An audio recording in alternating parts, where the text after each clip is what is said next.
the lead is a jerk, the script I don't care for, the director is horrible. But I'd rather go on a set and have those problems than be at home not working. I'm under a great deal of pressure to look into what happened. There were 5 days, the most ungodly conditions. We are getting all of these patients out of here. We are nurses, and we're gonna get it done. As long as we don't get left behind.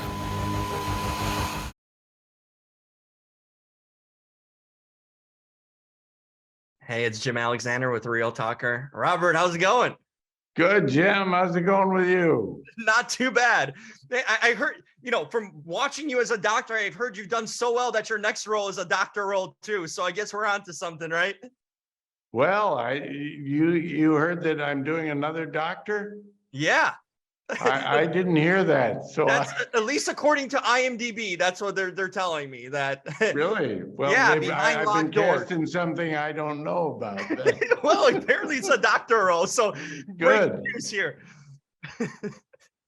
That's awesome. I just talked to Cornelius too.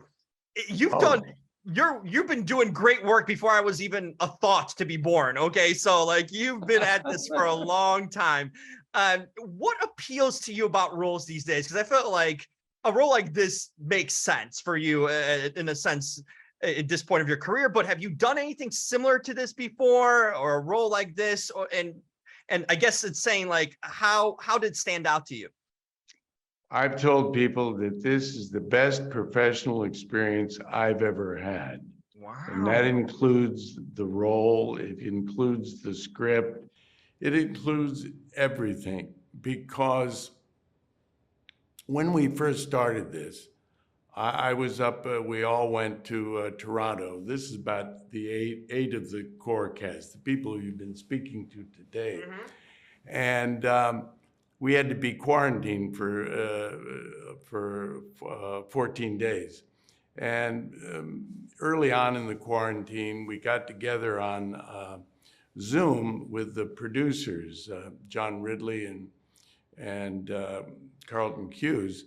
And John said to begin with, he said, I just want you to know how we work. There's nobody in this cast any better than anybody else. Everybody from top to bottom is to be treated exactly the same with respect. And that goes for the crew too, everyone, top to bottom, side to side. We all respect each other for what we bring to the project. Right there, you see a difference. I've never been told that before. Wow, in all your years, huh? And I wish every show started with that, because sometimes the guy who's the star, the show's a pain in the ass, or the script's terrible, or whatever. And everybody did work this way. It was seamless. It was a joy to go to work every day. It was working with incredibly talented people who were perfect for the role they were playing. And they enjoyed what they were doing. They brought their professionalism to it. And we would hang out when we weren't working. We enjoyed each other's company.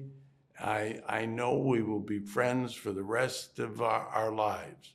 Now I'm 81. I don't know how long that'll be for me, but it's going to be still a while. You have still a lot more work to do. I'm still alive. So, yes. So I forget what the original question was, but this was a unique project. If I was offered something like this again, I would do it in a minute. I don't expect it'll be as good because they just aren't that plentiful. But I will.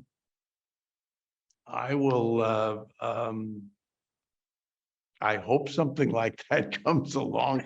But I even if something is really crummy, I've told people this before. If you look at my resume, there's some shaky choices in there. But as I say, I'd rather go to work and the lead is a jerk. The script I don't care for. The director is horrible. But I'd rather go on a set and have those problems than be at home not working. No So question. I like to work. So Yeah. that's that. Hey, you can't go wrong with that, especially with the Right. amount of your work you've done. And it's cool because, like, even as a viewer, this is an ensemble cast. Like I mentioned to Carlton earlier, like there's no star in this movie. There's no one person. It's because it's true to life. Like in a hospital, in an emergency, like we're not like, oh, this is the acclaimed doctor or most popular. Like, no, everyone, all hands on deck. Everyone matters to everyone possible. So this kind of reflected that in the story that everyone is kind of equal on screen, and that would be true to form in a disaster and in a hospital. Well, especially in a disaster. And one of the problems was actually in this disaster we're doing, there wasn't anybody necessarily in charge. You needed somebody, whether it be within the hospital. This fell onto Cherry Jones's character, who had to look up in the book, as you may remember, what do I do? Yep. And I don't want to give away too much as we did to your viewers, but that was the problem there in New Orleans.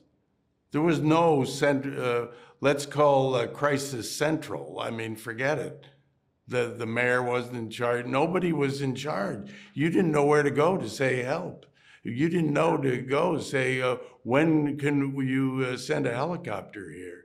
You had to go out and wave and sort of get one in. I mean, it was a terrible, they weren't prepared from what I saw.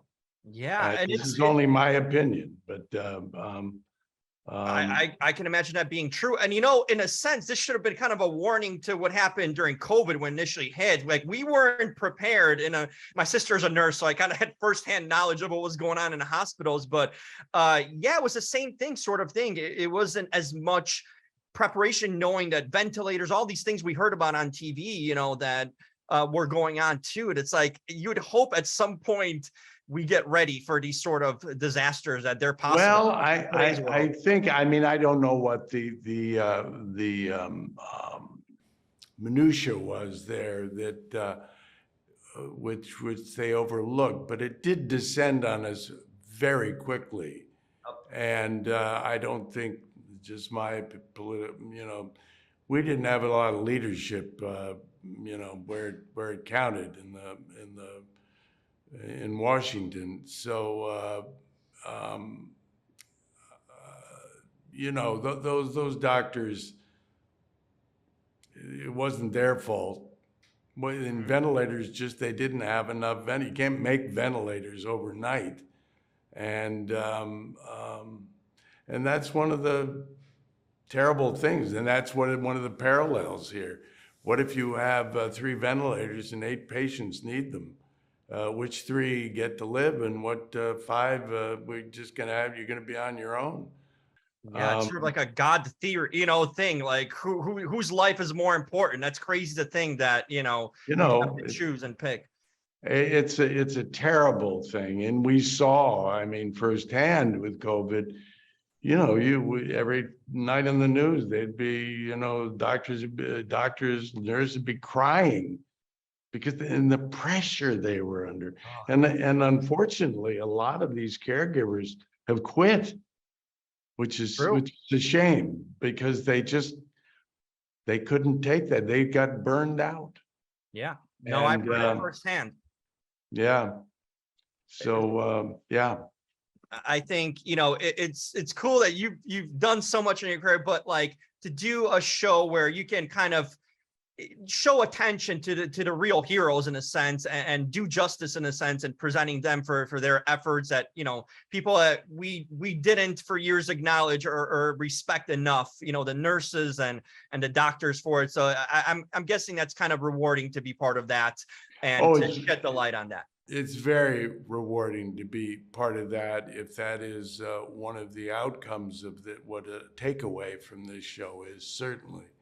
And, I don't think until COVID happened, the public was aware. And